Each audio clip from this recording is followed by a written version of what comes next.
How is Romo, best you can tell?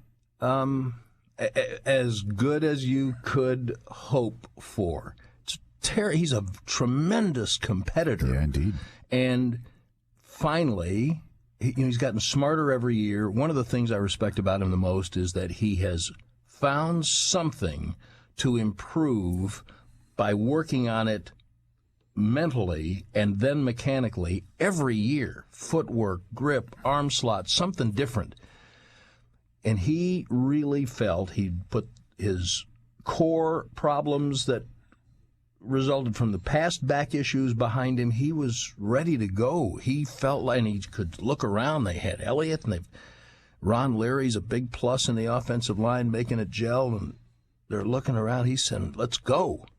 And that's why he said it was gutting to him to have the injury, not to lose the job to Prescott. By that time, the gutting had already happened. He was ready to go. So now, no one knew that he wasn't going to be stepping back in. And then all of a sudden, you're just winning all the time. And the coaches have to feel the locker room. You know that. You walk in there and you see, what's going on in here? Was there a split in that locker room at any point? Like there were Romo guys and Prescott guys? No, because first of all, one of the things they've been successful at doing is getting rid of the kind of guys who might foment that.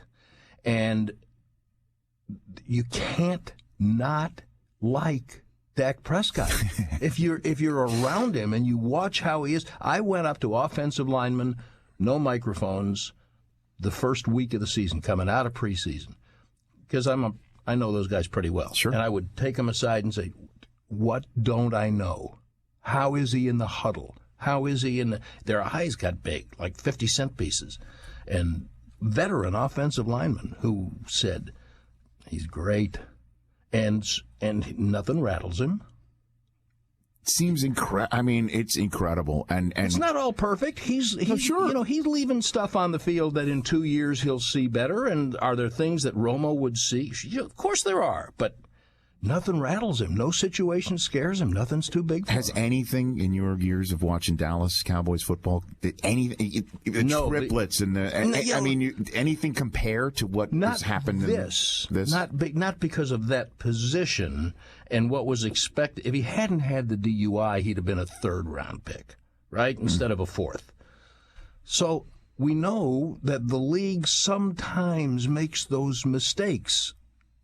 Best example is Russell Wilson. If anybody knew Russell Wilson was going to be Russell Wilson, he wouldn't have been drafted in the third round. Brady's another perfect example. Brady's another great example.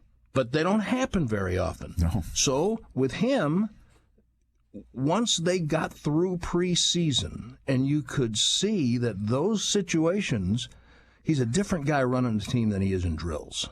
That was the one thing I could see in training. Even I could see in training camp. You see him in 7-on-7, and he's a little tentative, clunky, the footwork, okay. and then he'd get into a scrimmage, and the idea is to move the ball down the field. Oh, well, that's a different guy. This guy's a born leader now, and that's what players and the community are responding to.